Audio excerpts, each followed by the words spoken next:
현재 전남도와 무안군이 광주 군 비행장의 무안 이전을 놓고 심하게 대립하고 있습니다.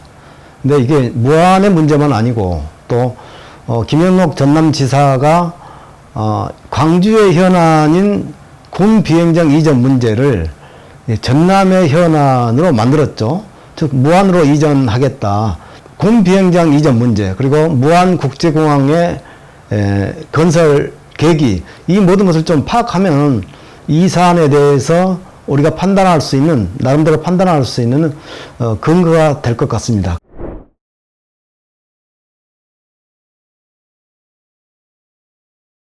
무안국제공항을 만든 이유는 기존의 광주공항이 즉 광주공항이 군 비행장을 함께 사용하고 있어서 즉 군 비행장에 새들어 살고 있어서 이런 여러 가지 불편함을 해소하고 선항권 거점 공항이 필요하다. 그래서 전남 무안에 무안국제공항을 만들게 된 겁니다. 그러니까 무안국제공항의 준공은 바로 뭡니까?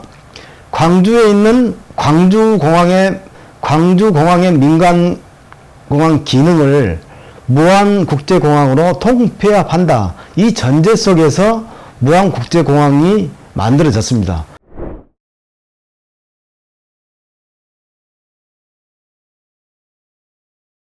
무안국제공항을 건설하면서 광주공항의 국내선 기능이 무안으로 통합되기 때문에 광주 쪽의 접근성을 높이기 위해서 무안 광주 고속도로까지 같이 개통을 하게 된 겁니다.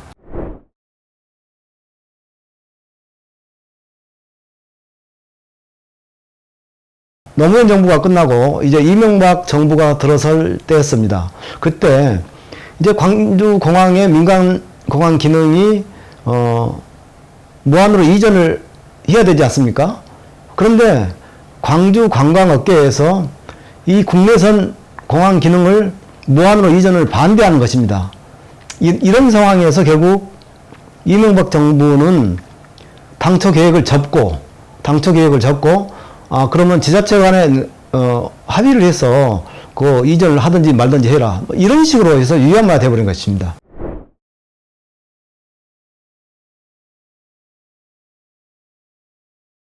광주공항의 민간공항 기능을 일로 옮기기로, 무안으로 옮기기로 그렇게 합의까지 했어요. 그래 놓고 그걸 또 파기한 게 광주시였지 않습니까? 이렇게 해서 유야무야 결국 오게 된 것이죠.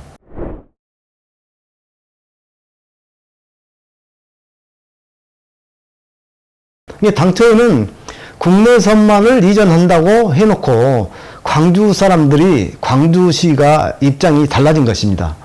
그러니까 이 수십 년 동안 그 소음공해 피해에 시달리고 있고 그래서 이미 10년 전부터 광주시는 군공항 이전을 추진해 왔죠. 이런 차에 결국 광주에 있는 군 비행장에 이전하려면 전남 지역밖에 없지 않습니까? 그래서 지금 패키지로 국내선 무안 이전에 대해서 조건을 군공항까지 가져가라 이렇게 조건을 붙여버린 것이죠.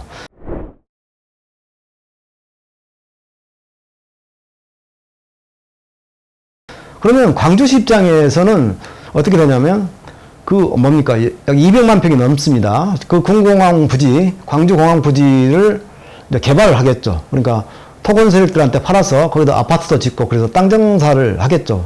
그러면 광주시의 입장에서는 수십 년 넘게 그 전투 비행기 소음에 시달리다가 그 소음도 해결되고 새로운 신도시가 개발됨으로써 두 가지의 이득을 볼 수가 있는 것입니다.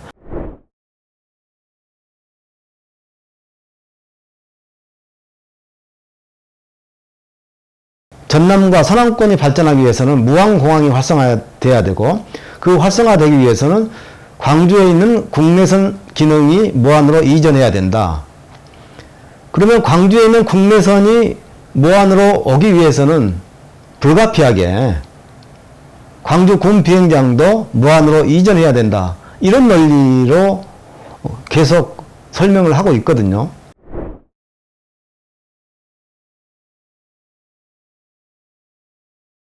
전남도가 광주시에 굴복을 한 그런 상황이 됐거든요.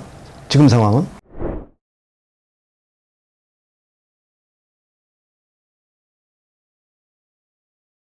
이게 도심 광주에서도 전투기 소음이 그렇게 많이 들리는데 이 조용한 그러니까 건물도 없고 이 평야지대인 무안 이렇게 농촌 지역에 전투기가 뜨고 내리면 그 소음은 광주에 비해서 훨씬 높을 것으로 저는 판단돼요.